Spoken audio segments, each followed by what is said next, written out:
And we are back with the third segment of the GSMC Basketball Podcast presented by the GSMC Sports Network. Now, in this third segment, we are going to be talking about the drama around the Cavs right after they lost to the Boston Celtics. Literally, immediately after they lost, this drama and this information sort of unveiled.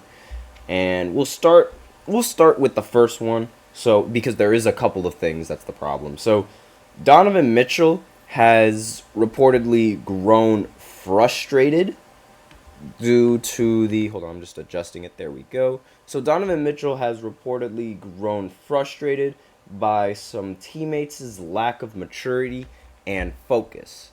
When your star player is upset at the rest of the team due to their immaturity, that's a very big problem.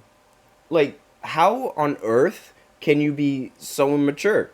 And define immaturity. Like, was it the fact that they weren't taking the playoffs seriously? Was it the fact that they weren't taking the season seriously? I don't know exactly the details behind that. But being upset to a team due to a lack of maturity was the same problem that Jimmy Butler had when he was on the Timberwolves. And that caused him to want to leave the Timberwolves and force a trade out due to their immaturity. And I'm sorry, but like, if you're in the NBA and you lack maturity, what is wrong with you? Like, I'm being so serious when I say that, and I'm usually not disrespectful towards NBA players, but what exactly is wrong with you? Like, your goal is to try and win, and you're telling me that you lack maturity in the locker room to want to win? Like, how is that? How does that work? That does not make any sense to me whatsoever. And especially when we're talking about grown men. I understand that this Cavs team is rather young and still not NBA vets, I guess you could say, or like not considered NBA veterans, but still the lack of maturity and the fact that they even lack maturity is stunning to me. Because when you're in the postseason, you gotta be focused. And if you're not focused, you're not gonna win, which is probably what he's really upset about. So, next on the list is the Lakers and the Nets. They already have trade offers ready for Donovan Mitchell, which is very good since the Nets really, really need that. Please don't mess this up. Please don't mess this up. The Nets have a history of doing god-awful trades and messing up the trades horribly. I mean, they've done that twice, like, in recent history. They traded for Paul Pierce and Kevin Garnett, did not end up working out, and those picks ended up being Jason Tatum and Jaylen Brown. So they actually made the Celtics better with that trade. Then they trade for Kevin Durant and Kyrie Irving, and they also trade for James Harden. James Harden requests out after Kyrie and his little shenanigans off the court. And then we get Ben Simmons, and then Kyrie decides, I don't want to play for the Brooklyn Nets anymore. Bye-bye, and then requests a trade to Dallas, which then forces Kevin Durant to request a trade to Phoenix, blowing up the entire roster and leaving us with the worst member of the entire Big Three, Ben Simmons. So, fantastic. And as for the Lakers, I honestly think like the Lakers are just thrown in there simply because they're always thrown in there when we're talking about big time free agents. It doesn't matter if it's Paul George, it doesn't matter if it's Kawhi, it doesn't matter if it's DeMarcus Cousins in his prime, it doesn't matter if it's Michael Jordan for all we care about. Like, they get all the superstar attention. Even Kyrie Irving. Like, there were talks that Kyrie Irving was going to get traded to the Lakers, and that never happened whatsoever. Not to mention DeJounte Murray or Trae Young. So, I think the Lakers are sort of just thrown in there, and they're not going to accept any kind of trade, but it is very interesting that immediately after the Cavs lose, we got teams already deciding to pursue Donovan Mitchell in this trade.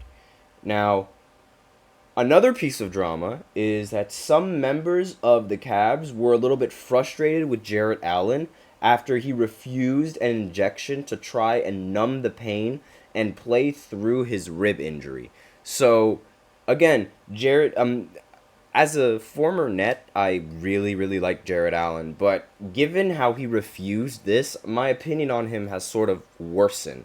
Simply because, like, he's just not that guy. Like, he's not the guy that I thought he was. And last year in the postseason, when they lost, he said the lights were too bright, meaning that he was incredibly nervous, and his performance showed. And now that he just refused to take an injection to play in the that would help his team win, it seems like he doesn't want to play in the postseason, and he didn't want to help his team win, which is something that I just cannot stand. If you have if you have the ability to play the game and to help your team win, you gotta lace up and you gotta go out there and play for the sake of your team. Because not doing that is just going to leave a sour impression on not just your teammates, but the rest of your fans. Because now we're getting this confirmation, and it's like, Jarrett Allen could have played in this game, but he decided not to because he was a big scaredy cat. Like, you can't do that. Like, you simply cannot sit through. And it's the same problem that I had with Ben Simmons when Ben Simmons was allegedly going to play in Game 4 and help the Brooklyn Nets win, and then right at the end, hold on, let me actually snap my fingers properly, right at the end of right before Game 4 was going to start, he was ruled out. And that infuriated me to the bone. This infuriates me to the bone. Because how are you going to be a second option for your team and you don't even want to help them win a playoff series? That is unacceptable to me. And, like, I mean, if I was out there, if I was 7'1", put me in, coach. Unless my arm is broken, I don't care. Put me in. Like, that should be the mentality that everyone has. But no, they got to be spoiled. And I can't stand that. Now, there's more drama, surprisingly. Rival executives believe that the Cavs are going to have to choose between Donovan Mitchell and Darius Garland, while the Cavs are also optimistic about securing Donovan Mitchell's contract extension. Now, rival executives expect Darius Garland's camp to potentially look for a new team if Mitchell remains on Cleveland, meaning that it looks like the two of them just aren't meshing properly. So if Donovan Mitchell stays on Cleveland, then they're going to lose Darius Garland.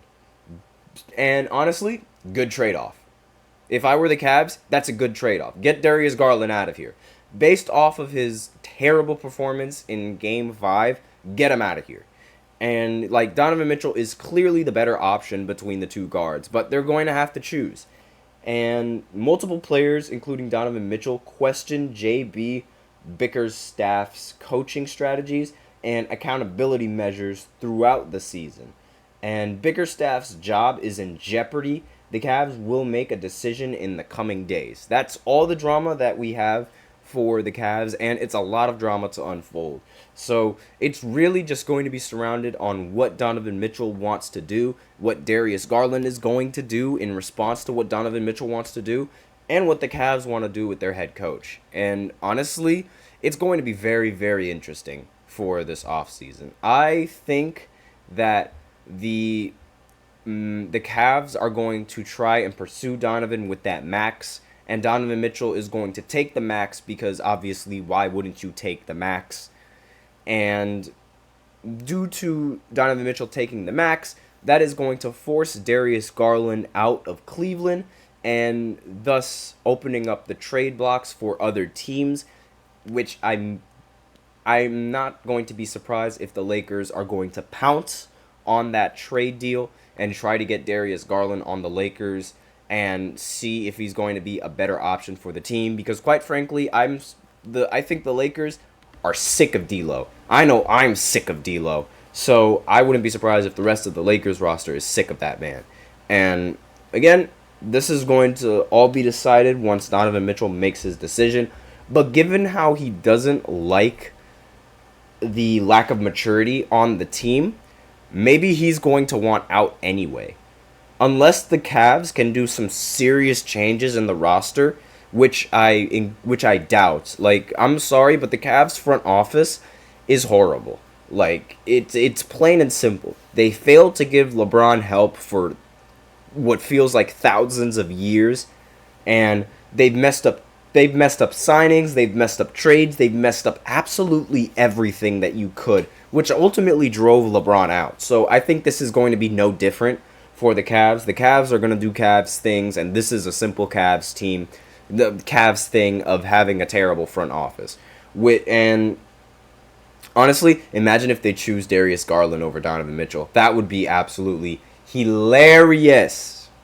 But regardless, we are out of time for this third segment. That's all the drama that I have to cover with the Cavs. And now we are going to go into the fourth segment where I talk about JJ Redick and the possibility of him being the new coach for the Lakers.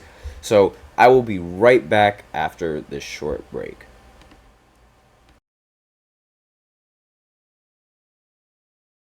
For the best and latest podcasts available anywhere, go to the podcast app on your cell phone and type in GSMC to access free content-rich podcasts on health and wellness, book reviews, sports, entertainment, relationships, social media, movies, technology, finance, and even weird news. Subscribe and download the GSMC Podcast Network's family of shows, available everywhere podcasts are found.